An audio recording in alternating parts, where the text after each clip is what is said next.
Tu chantes quoi là? La mairie, Jodassin. Enfin. Eh oui, aujourd'hui dans Suivez le guide, la mairie. Vous voulez la voir, vous la verrez.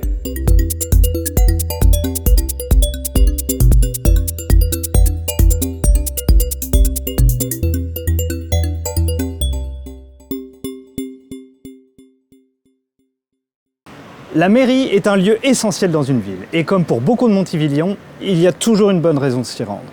Néanmoins, lorsque l'on fait ces démarches, c'est principalement dans la partie la plus récente que l'on se rend. Dans cet épisode, c'est bien entendu la partie la plus ancienne qui va nous intéresser.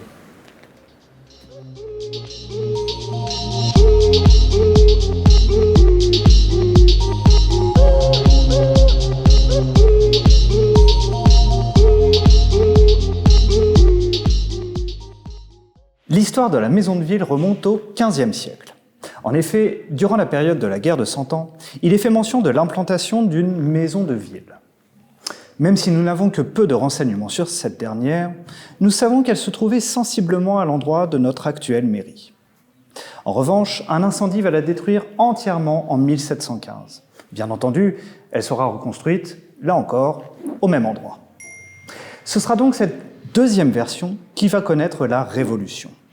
Et en ces murs se tiendront les premières élections en 1790.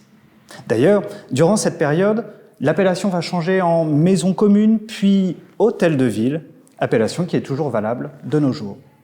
Pour situer un peu mieux l'emplacement de l'ancienne mairie, elle se trouvait au niveau de l'extension moderne, légèrement en renfoncement par rapport à la place Carnot. Lorsque l'on observe des cartes postales de Montivilliers d'avant 1909, nous pouvons constater qu'il manque quelque chose.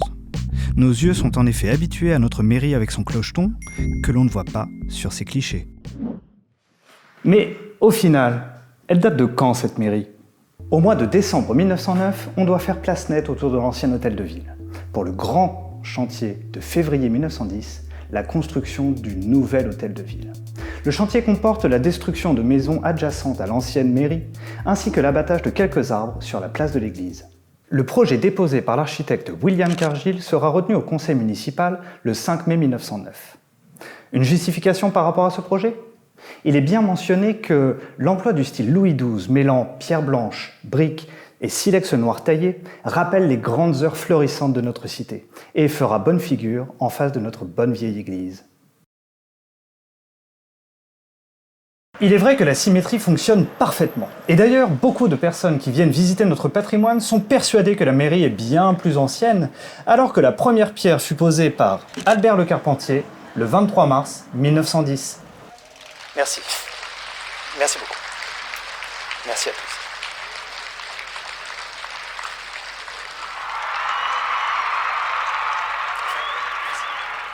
Elle sera enfin inaugurée le week-end des 17 et 18 juin 1911.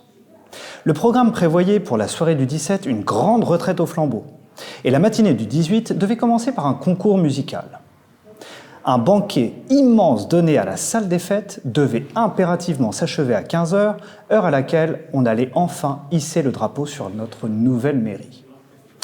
Malheureusement, la fin de journée voyait s'achever le concours musical ainsi que 2 bals populaires, mais le grand feu d'artifice prévu a dû être annulé du fait d'une météo épouvantable.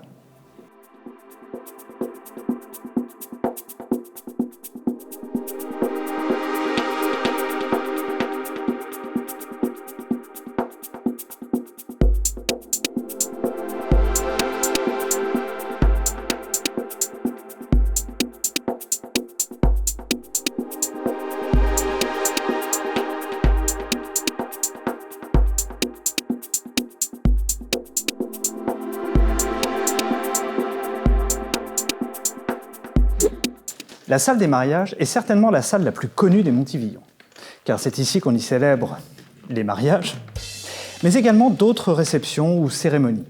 De même, quand les conditions sanitaires le permettent, c'est dans cet espace que se tient le conseil municipal.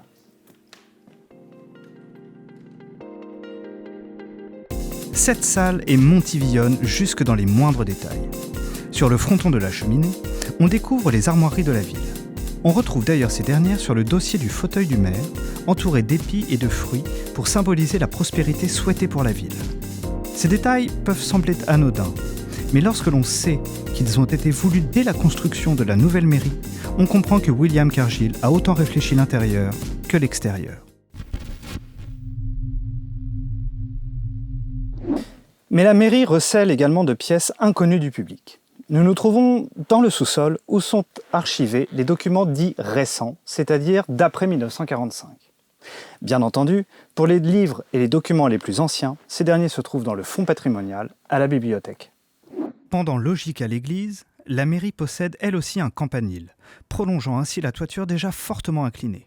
En dessous se cache un grenier qui a toujours eu cette fonction. Seule une petite partie de celui-ci était aménagée et occupée jusqu'il y a quelques années par le gardien de la mairie, qui était logé sur place dans un appartement. C'est ainsi que prend fin cet épisode de Suivez le guide. Nous vous remercions pour votre attention et en attendant, n'oubliez pas le guide.